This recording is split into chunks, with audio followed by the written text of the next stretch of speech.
I've got some great trips planned this year that I'm really excited about. I'm hoping you do also, since that's kind of what we're about here at Amateur Traveler. Vacation season is nearly upon us. This year, treat yourself to luxe upgrades that you deserve with Quince's high quality travel essentials at fair prices, like lightweight European linen styles from $30, washable silk tops, and comfy lounge sets, premium luggage options, and stylish tote bags to carry it all. The best part? All Quince items are priced 50 to 80% less than similar brands. By partnering directly with top factories, Quince cuts out the cost to the middleman and passes the savings on to us. And Quince only works with factories that use safe, ethical, and responsible manufacturing practices and premium fabrics and finishes. I love that. I'm setting aside my Quince travel pants and my cashmere sweater for my next trip to the East Coast. For your next trip, treat yourself to the luxe upgrades you deserve from Quince. Go to quince.com/traveler for 365-day returns, plus free shipping on your order. That's QUINCE.com/traveler to get free shipping and 365-day returns.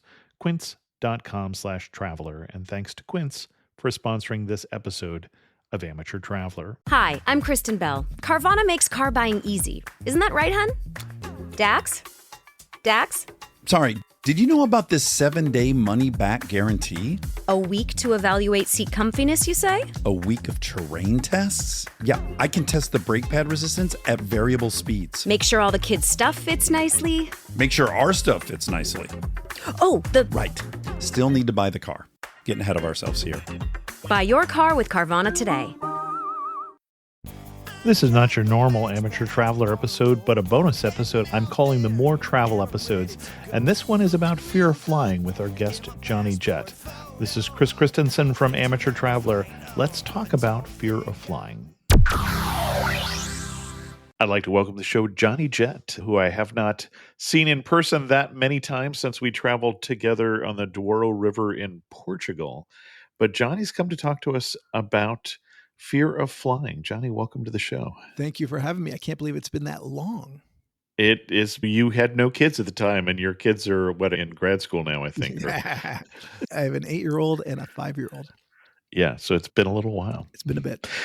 So it is ironic that we have you on talking about fear of flying because your parents named you Johnny Jett. Yes, that's not my real name, but that's my nickname. So for those of you who don't know Johnny, you've obviously been under a rock here for the last 20 plus years because Johnny does a very popular newsletter about travel under the name Johnny Jett. And you've done that for, I say 20 years. You've been doing this longer than I have. So is it 25 years now? 1995, I started the newsletter. So that's 30 years. Wow. Yeah, I can't believe it's 30 years. Wow. And that is very odd when you consider that it wasn't that many years before that you wouldn't get on a plane and did not go by Johnny Jett. That's a fact. Growing up, I grew up in Connecticut. We never traveled that much. And when we did go away, it was usually by car. I have 3 siblings. So 6 people traveling is expensive, especially back then. But when I was in high school, my sisters were living in Australia, and Crocodile Dundee just came out. I was fascinated by it and infatuated with it, actually. And I talked my mom on going to this dream trip. We were going to San Francisco, Hawaii, Sydney, Perth, where my sisters were living, back to Sydney, then Fiji, then LA, and then back to New York, which is right next to Connecticut. And every day I'd leave notes for my mom, and finally she caved. We never traveled internationally. Keep this in mind. Mm-hmm. Yeah. We drove to Canada once, but never on a plane. And I only been on a plane a handful of times. And so I talked her into this senior vacation, 2 weeks off. I left notes every day by her pillow. She caved. Before we go, she brought me to my doctor, my asthma doctor, which I was diagnosed with 2 years before. And the doctor's like, "You're going to Australia? That's 27 hours on a plane. You might have a difficult time breathing." I'm like, "What? What are you talking about? Difficult time breathing?" She said, "Planes are pressurized." Anyway, she put the fear of God in me. And anyway, 2 days later, we go to the airport. We're about to get on the plane. We're having a bite to eat. My dad was with us. He was dropping us off. And back then you could go through security. Yeah. And all of a sudden I had this full-on anxiety attack. I go, I can't get on this plane. And my mom's like, she laughed. And so did my dad. They thought I was joking because I'm the one that wanted to do this trip. Right, And right. so anyway, I go, I'm serious. I go, I can't get on. I don't know. I was afraid that I couldn't breathe on the plane. And the flight attendant came out. Hulk Hogan was on that flight. All these people were at the gate. And I was like, I can't do it. And I started crying. When I started crying, my parents knew I wasn't joking. And my mom started crying because she spent all this money on this trip and she wasn't going to see her daughters. My dad started crying because he thought he had the house to himself for 2 weeks. And it was just a mess. But my parents were amazing. We went home. Every day, my mom's like, you want to try to at least fly to Hawaii or San Francisco? And I was like, I can't. I'm sorry. So they took me to all kinds of doctors, shrinks. That did not work. We'd sit in the corners and just look at each other, basically, not even talk. And then my mom brought me to a homeopathic doctor, which back then was pretty much unheard of. And I know what the problem is. You're on too much medication for asthma. He's like, it's giving you anxiety. So he started weaning me off a little bit. It took 3 years. For 3 years, I was petrified of not only flying, but leaving the house at times. Mm. And it's a long story, but when I was 21, I graduated college, high school. I didn't go to college. I went to a local college for a little bit. And then when I was 21, one of my friend's mother called me up at 6 o'clock in the morning and said, hey, I have an extra ticket to go to Arizona today. My good friend was in alcohol rehab. I was in AA in Tucson, and his brother backed out. And back then, you could fly underneath other people's names. They didn't know. They never checked IDs. She's like, I know you're afraid to fly. I thought you'd just give it a shot. And I was like, I don't know. Anyway, my sister gave me a horoscope calendar for Christmas. This is January. And I said, if it says something good, maybe I'll give it a shot. Anyway, I turned the page for that day and it said, you're going to travel somewhere exotic today. I don't know if you call Arizona exotic, but from Connecticut, it's exotic. And I go, oh my God. I go, Mom, pack my bags. I'm trying. I'm going for it. Anyway, get to the airport, get on the plane, fly to Dallas, no problem. Fly to Tucson, no problem. And while I was in Tucson, my great aunt died in California. And because I was already in Arizona, my dad said, why don't you just fly to California and meet me in the airport and you can go to the funeral with me and my brother. And I did it. I flew by myself for the first time ever in my life. And that was basically when I got my fear of flying over. But I was so afraid. And but I still had episodes after that, especially international. So I got over my fear. I went to school in California. I started dating a girl whose parents lived around the world. This is the story that I remember hearing. Yeah. Yeah. So then that was the long story. But when I get to California, I start dating this girl. Her parents lived in Singapore the first year. I told her I couldn't go for the summer. It gave her some lame excuse, but the truth was I was afraid. I didn't know if I'd be able to breathe on the long flight. I didn't know if I'd be able to breathe in Singapore. So I said no. And then the next summer, she invited me to Hong Kong. And I was like, you know what? I got to give it a shot. I really liked the girl. I really wanted to get this monkey off my back. I was so sick and tired of being in a classroom where the professor would say, who's been to X or wherever? And everyone's raising their hand. I'd never raised my hand because I'd never traveled out of the country. And anyway, I said, I'm going to do it. And I found the problem is she only flew business class or first class. And I never knew what it was like on the other side of that curtain. And I wasn't going to sit in the back. So I did some research. That's really where I started my researching because I didn't want to sit in the back of the bus on a 14 and a half hour flight. And I found a business class ticket for $300 more than coach. Oh my gosh. Wow. Yeah. From a consolidator. And I talked to my dad into buying the ticket. Anyway, there's a whole thing that led up to it. And I almost didn't get on the plane, but I get on the plane. And once you fly business class or first class, man, once you go up front, it's tough to go in the back. And I was like, wow, I didn't want to get off the plane. And we were delayed 2 hours on runway in LA. So it was 16 and a half hour flight. I get off the plane. I felt like a new man. I was like, oh my God, my fear of flying is over. I can breathe on the plane. I can breathe here. And I fell in love with travel, got addicted to my miles from that one business class ticket was enough for a free coach ticket. Back then, United used to give, all the airlines were very generous with their miles. So I graduated college and I took a job as a college recruiter at one of the colleges I went to. And usually you're just driving to local colleges, Right. Yeah. but everyone quit in the office. And all of a sudden I got all this seniority, except the one person that didn't quit was one of my good friends who told me to apply for the job. And then they started hiring all my friends in the office, and I had seniority. So I was going to 26 states a year, including Hawaii 3 times a year. And I was sick and tired of sitting in the back of the bus, standing in these long lines, sitting in a middle seat, having my bags come out last when I'd watch these business travelers just roll right up.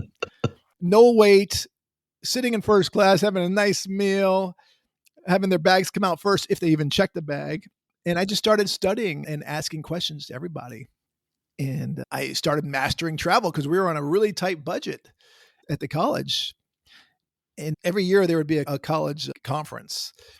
And someone was teaching a course on how to travel like a rock star, but on a cheap budget.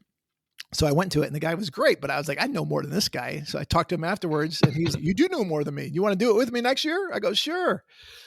So we did it for the next 4 years together. We had standing room only. We had the most popular session out of everyone. Everyone wanted to learn how to fly first class for the price of coach and staying in 5-star hotels instead of the Holiday Inn. No offense to the Holiday Inn, but it wasn't the Ritz-Carlton or Four Seasons. And so I really started mastering it. And then my mom was sick with cancer. I was flying between New York and LA every other weekend to go see her for 3 years. And I was sick and tired of asking my boss if I could have Monday off. And my mom was really getting sick. So I was like, you know what? I'm going to take a chance. And by the way, I started sharing my secrets in 1995 when I got the job. I started sharing all these secrets to everyone in the office. You started sharing with friends, and then it turned into a newsletter, is my understanding. Exactly. It was actually, I started sharing it with my colleagues who were my friends. Colleagues, okay, got it. Yeah. And then they started sharing it with their friends. And then when I started speaking at this conference, I would say, hey, I have this newsletter if you guys want to get on. And I was just sending out, I would just CC everybody. I didn't even know what BCC was. So there would be 500 names that everyone could see. And my nickname growing up was Johnny Jet Ski because I grew up on Long Island Sound and I jet skied. That I did not know. And I had a jet ski that had Johnny Jet Ski written on the side. And anyway, but people are like, you need to come up with a name for a website. And I was like, well, I'm not Polish, so I'll just drop ski. We may call it Johnny Jet. And sure enough, JohnnyJet.com was available. Listen, back then I could have bought McDonald's or Nike.com. I could have made serious cash. People weren't sure if the internet was going to even work. They were like, I don't know about this thing. I don't know what I was thinking. I should have just bought up every name. But I'm fortunate that I bought JohnnyJet.com. And I created this. I started sending out the newsletter more regularly. I had student workers help me create the website. And then next thing you know, within 3 months, USA Today wrote about it. And once they wrote about it, it just took off. Laura Bly. I know Laura. I used to keep the article in my wallet until it disintegrated because it wore down so much. But that changed my life. It really did. Because once she wrote about it, everyone started writing about it and asking me to go on radio or TV. But yeah.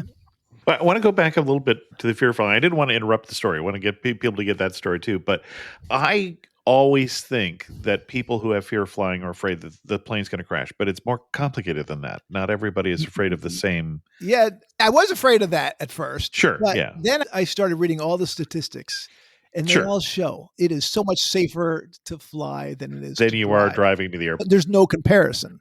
Yeah. I remember once I flew from London to LA on British Airways. We landed in LA, and the pilot got on and said, "Thank you for flying British Airways. The safest part of your journey is now over. Please be careful out there on the freeways." And he's serious. Especially in LA, yeah. But, you know, what other people and what I became afraid of was not being in control. What if I had an asthma attack? What if I couldn't breathe? You just can't pull over like you could in a car. Right.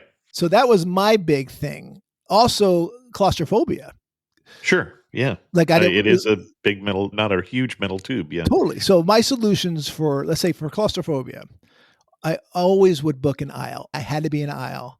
I tried to always get an exit row or the bulkhead because you have a lot more room. No one's coming back out right into your face.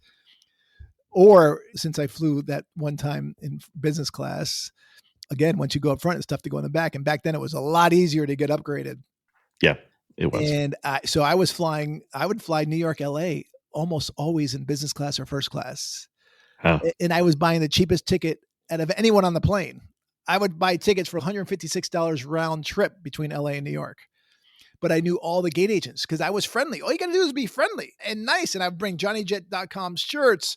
I'd bring them boxes of candies and chocolates. And I would always take the last flight out, which was all the youngest crew.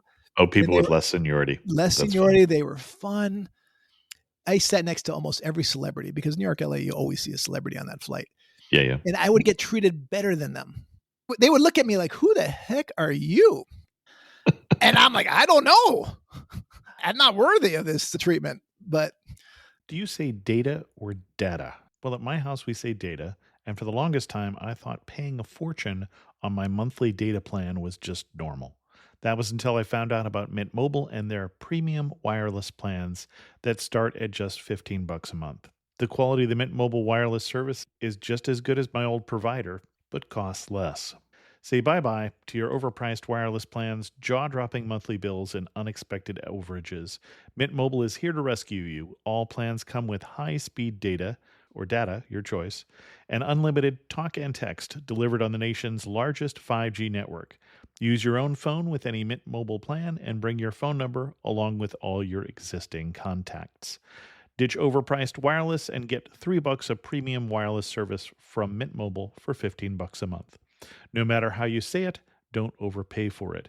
Shop data plans at mintmobile.com/traveler. That's mintmobile.com/traveler.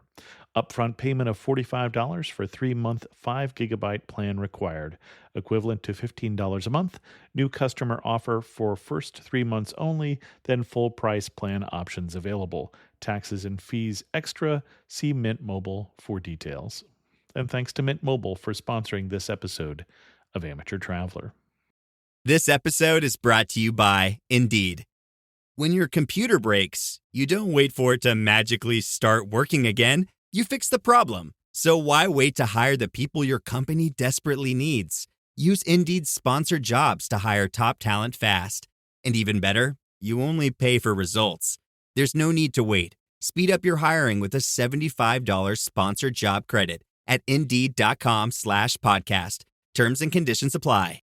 I was never really a runner. The way I see running is a gift, especially when you have stage 4 cancer. I'm Anne. I'm running the Boston Marathon, presented by Bank of America.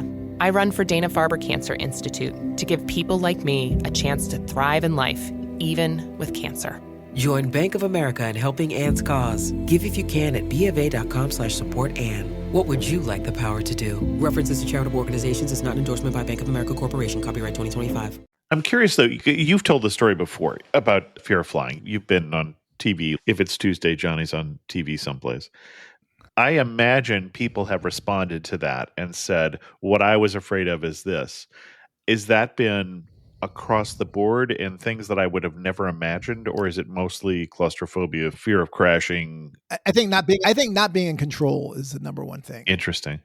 And have people told you, I did this and it helped me, and there were different things that you would do today if you had that? Because some people who are listening to this may in fact be, one time on social media with Amateur Traveler, I put up a poll and I said, where you would travel to, but you're afraid to go. And I thought people would say Palestine or North, I thought it would be a place like that. And it was Australia. Right.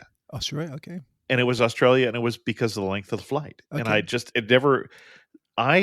like you, we didn't do international travel. I had been to Canada twice when I was a kid, before I was 18 on driving trips. Where'd you grow up? New Jersey? I grew up West Coast. I grew up in south of San Jose in Salinas, California. Oh, wow. But we had flown maybe every 4 years or something like that. We'd fly back to Colorado or Wisconsin to see family. I remember flying when I was 7 to Ohio. But for me, flying was an adventure. It was give me the window seat and I want to look out the window the whole time at this whole thing. Yeah. So I don't relate to the fear of flying as much. I was like that curious. In the beginning. I remember my first flight when I was 5 years old. I remember just sitting at the window and looking and seeing these people and cars turn into toys because they were so small.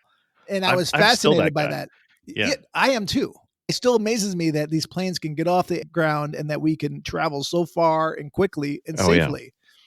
I think that's one of the biggest things. I'm so appreciative because if my grandparents or great grandparents had any idea that I've gone to Hawaii for dinner, they wouldn't believe it. Yeah, that stretches it for a lot of us. That's not just your grandparents. So. Yeah. But so here's a couple things. The thing about going to Australia, which I tell people, and I have heard that many times, and I'm one of them. I didn't like long haul flights, and I've done I plenty. think all of us don't. That isn't the most attractive thing. Getting on that plane to Singapore, even today. And I was on that very first flight, the longest commercial flight in the world, Singapore, New York, Exactly. or New York, Singapore, and I was on it. I got invited by a travel agency, not by the airline. Right. And I remember getting on the plane, and my brother's like, "You're doing what? That's a terrorist target." This is during all the terrorism going on. They're like, I was like, "Please, I was already afraid to fly. Don't put any more fear in me. I'm boarding the plane right now." And I get on the plane. I'm sitting next to a pilot who they're bringing in for the flight back because it was the first time they're doing it. And that just helps so much, just speaking to him. Like, how do you know that we can make it to New York? He's like, "Oh, they put enough fuel. We can make it to at least DC in case there was something going." Yeah, sure. But anyway, asking questions to pilots and flight attendants really helps. And also, if you're going to go to Australia, the way I tell people to do it is break it up. Go to Hawaii. Go to Hawaii first. Yeah. Spend a night or two. And I've done that. And then you can fly to Brisbane. It's 10 hours, which is not that long.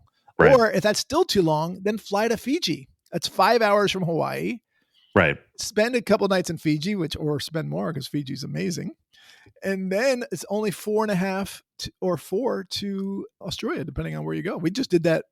I just took my kids a few months ago. We went to Fiji and then Australia. When we did Southern Africa, my wife came with me for an amateur traveler trip, overland trip from Johannesburg to Victoria Falls with listeners of the show. And we did one of those night flight all the way from San Francisco to London, and then all the way from London to Cape Town. And after that trip, she said, "Yeah, never again." Now flights. It's next time we're going to take a night in London. We're going to get off. We're not just going to have a layover and such. And she's at that point where she just doesn't need to do that. I'm one of those people. I can't imagine flying all the way to Australia. They don't make you row. What are you talking about? You're going to be sitting there, you're going to be sleeping, or you're going to be watching movies, or you're going to be eating. Well, last night I was just watching SpaceX. The astronauts are returning right now. And I couldn't believe how compact that thing is. These guys are just sitting in these hot, thick suits. They can't even move. And the flight is 17 hours. And they have to be in there in advance for I don't know how many hours they were in there for. I was like, oh my God, mentally I wouldn't be able to do it. So when you think about that and then having to fly coach to Australia, that's like flying first class compared to these guys. And also, when I used to have these problems, I would think about all these people who are either sick or who are confined and they can't leave the house, or they don't have the money, or they're too old, or whatever it is. I would just think about how fortunate I am to be able to do this. And to suck it up. And this, when we just went to Fiji a few months ago, it was a 11-hour flight from LA to Nandi. And we were in the fourth to last row of coach. We were at the very back of the plane. And a couple of years ago, even a year ago, I'd be like, oh, dude, I don't know if I want to sit in the way back of the plane. A month before that, my daughter was in the hospital with pneumonia, and I was so worried about her life. Oh, I remember that, yeah. I was just so thankful and grateful to be sitting on a plane with her. I didn't care if we were on the toilet. And so it's just a perspective. You just have to realize that we're so fortunate to do what we do. And going back to breaking up trips, you said the last time I saw you was on that Doral River cruise. Natalie and I were on a round the world trip on that, by the way. So I started in LA. I went to Toronto. So that's 5 hours. Spent a couple nights with her. Then we flew to London. I think we spent a night there. Then we flew to Porto or Lisbon. I don't remember what we did. I think we went Lisbon was where we started. And then we drove up. And then we flew to Germany and went to the Middle East, spent a night in Doha or two, and then flew to Bangkok, which is 6 hours. Then from Bangkok, we went to Japan, which was 6 hours or 5 hours. And then we flew home to LA, which was 9 hours. That's the way to break up trips. I've done multiple around the world trips. And the best thing to do is to break them up so you can see different places and also recharge your batteries. Physically and figuratively. Only round the world I've done was we had 2 trips that ended up back to back, a trip to Japan and a trip to Botswana. And so I flew San Francisco, Shanghai, Tokyo, and then saw Japan, and then Tokyo to Johannesburg to Botswana and back. Did Botswana, but then the way back is Johannesburg, Dakar, DC, San Francisco, and just on the plane. So It's the way to do it is break it up, I feel. Yeah. But so the way I got over my fear, because again, you couldn't get me on a plane. I would do a few things. And I even got one of my best friends growing up, his father, who was in his 40s, had never been on a plane. I got him over his fear of flying. And Okay. so what we would do is, first of all, I'd set up his living room like a plane. I'd take all the chairs, Okay. set it up, and I would say, just visualize it. Or back then, again, before 9/11, you could go to the gate and you could just pretend Right. you're getting on the plane. You could sit and I would do that. I would pretend I was getting on the plane. If I dropped someone off, I'd be like, okay, this plane's going to Australia. My hands would start sweating and I would like, oh gosh, I don't think I could do it, but I would just visualize it. And then I would ask, again, if you're at the airport, you ask flight attendants or pilots. Most of them are really nice and they're totally understanding, Yep. especially when you're on the plane. And you realize that these guys do it for a living. They do it every week or sometimes multiple times a week, depending Right. on, Sure. on the destination. Or sometimes they'd fly 5 times in a day if they're having short hauls. And also what I would do is I would listen to my favorite music. Most of my fear was thinking about getting on the plane. And then once on the plane, waiting for takeoff. Once the plane took off, I was fine. I realized, hey, this is no problem. So I would listen to my favorite music and I wouldn't read the sports page until I got on the plane because I'm a Yankees fan. And so I would wait. Don't tell me what the score is. I don't want to know. And then I would read all about it and just take my mind off of it. And that's really what helped me, those methods. Interesting. That's a better way of approaching it than some people, which is the 3 drinks at the airport bar, which is both not great for your body in terms of the drinking and altitude, doesn't go that well together. Plus, all the stories we get of belligerent Totally. I wrote one passengers on planes. Last night there was some dude in the Dublin airport just went to town on everything. He just started. Oh, that's right. I probably apart. read about those on your newsletter these half the time. Yeah, it'll be in today's newsletter. But I was like, are you kidding me? People think it happens just here in America. No, it happens all over the world. Yeah. And it's alcohol. Alcohol is a real problem, and drugs. So if you're afraid to fly, don't do that. Yeah, I was going to say some of those people probably are doing that to try and get around their fear of flying, but it's not a great approach. And there are fear of flying courses that you can take. I've heard of them. I have not. Obviously, I haven't taken one. But have you talked to anybody who has been through one? And it's similar to what you did, which is you're sitting in something that looks like a plane or things like that. At British Airways, I don't know if they still do it, but they were doing one where you'd actually go into a simulator with a pilot. Oh, interesting. And they would talk to you about it and tell you what turbulence is. Turbulence is, because I used to be deathly afraid of turbulence. Sure, yeah. But turbulence, they would tell me, listen, it's basically just going down a rocky road in a Jeep. It's going to bounce. And another pilot just told me like a couple of weeks ago, I was talking to one of my friends who's a pilot. These wings can literally touch the top of each other and they will not snap. He's my gosh. And I was like, really? He's like, yeah. He's like, you don't have to worry about turbulence. He's like, it's uncomfortable. We don't like to be in it either. But that's why you always keep your seatbelt on. Because when you hear about things getting hurt, it's because people don't have their seatbelt on. So bouncing off the ceiling is not a good way to deal with turbulence. And there is clear turbulence. I had a roommate in college who his first job was being a flight engineer with Boeing, the guy who sits next to the test pilot. And his first thing he was doing was 747s because they were still producing those back in those days. And they would apparently loop them. They would do a loop-the-loop with a 747. So the plane can do a lot more than they're doing on your regular flight. Oh, definitely. Well, I've seen some of these test videos. Yeah. Where the plane does go literally straight up like a rocket. And I'm like, I don't want to be on that. And also they have that gravity zero flight where it just drops. Yeah, exactly. They invited me on that once. I was like, nah, thank you very much. But that's not for me. I'm not sure if everybody knows what Johnny's talking about here, but basically they do parabolas. So they do a dive at such a depth so fast that you become weightless.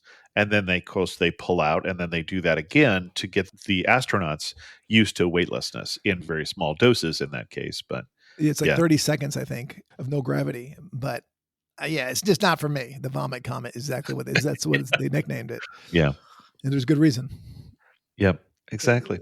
Excellent. Any other recommendations for people who are not sure that they want to get on that flight to either Des Moines or Australia? Yeah, you can start off with a short flight, but don't do a small plane because small planes, Oh, yeah, you that's really very feel different. it and they're really That's very tight. different. Yeah. So try and find like a wide body that's doing Yeah. a short flight. And you can find those. So you could do New York to Miami, which is 1,200 miles, 2.5 hours. I've flown San Francisco to Oakland before. Really? What kind of Yeah. plane? 747, 737, Are something you like kidding that. me? Yeah. That's It's a ridiculous. That's 30 it's- miles. It's not even. It's not even. You can see one from the other. If you can find that, but don't do it in a small plane. Do it in a Yeah. big plane. And plus, you want to get up to a cruising altitude because that's where it's smooth. Exactly. Because when you're taking off and landing, that's when it gets bumpy sometimes. Yeah. And don't exactly. fly to Vegas. Vegas, man, that's where every time you go to Vegas, it seems, especially in the summertime or if you're flying over the mountains, it gets bumpy. So try to avoid mountains or Yeah, I really would have hot said avoid destinations. Denver before I'd avoid Definitely Denver. Colorado. Always Yeah. bumpy. So. Even just flying LA to New York over Colorado, it almost always gets bumpy. I can Yeah. tell when we're over the Rockies without looking out the window or the seat map. Right. Exactly. But yeah, start off small and you give it a shot. I'm telling you, it will make a huge difference. It'll open the world to you. It really will. We talk about a lot of places on Amateur Traveler Week that you really need to get on a plane to get to. So And you want to do it now and not later because you don't want to be 80 years old and all of a sudden go, oh my God, this is not scary at all. Why haven't I been doing this since I was 10? So excellent.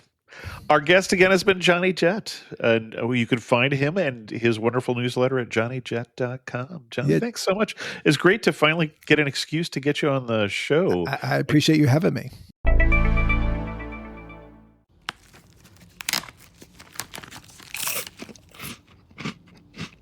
Uh-oh. The last cookie. You can get a new box of cookies in as fast as an hour with Walmart Express Delivery. Are you my guilty self-conscience? No, I'm the voice offering you promo code EXPRESS for free delivery on your first order. Hey, who ate my cookies? You mean, these cookies? Order now. Welcome to your Walmart. Promotion valid for first express delivery order. $50 minimum subject to availability. Restrictions apply. It's time for basketball, and Uber Eats is dropping deals on game day favorites to keep you locked in on the action. Like when you're craving a buzzer beater, but also buffalo wings. Or when an upset makes you want to ugly cry into a pizza. And right now, Uber Eats has game day deals from McDonald's, Popeyes, Pizza Hut, Wendy's, and hundreds more local favorites. So you can keep your eyes on the ball and your hands on a hamburger. Order now, only on Uber Eats. Product availability varies by region. See app for details. Hear that? It's SpringFest savings calling your name, only at Lowe's. Right now, get a free Select Ego 56-volt battery when you buy a Select Ego trimmer, blower, or mower. Plus, get your choice of any 2 bags of Miracle-Gro organic soil mix for only $16. Shop these can't-miss deals in-store or online today. Lowe's, we help, you save. Valid through 4/2. Selection varies by location. While supplies last. Excludes Hawaii. Special thanks to the patrons who help support Amateur Traveler financially. This is my day job now. If you're interested in learning more about how you can become a patron of the show and what you get, go to patreon.com/amateurtraveler. If you go to Amateur Traveler on the blog, I've covered a recent trip to California's Gold Country, a driving tour of Calaveras County, which includes caves and wineries and great big giant sequoias. So check that out at amateurtraveler.com. Signups are now available for people in the Amateur Traveler private Facebook group for next year's trip to Uzbekistan. So go to amateurtraveler.com/trips if you're interested to do that. And with that, we're going to end this episode of Amateur Traveler. If you have any questions, send an email to chris2x@gmail.com, or better yet, leave a comment on this episode at amateurtraveler.com. And as always, thanks so much for listening.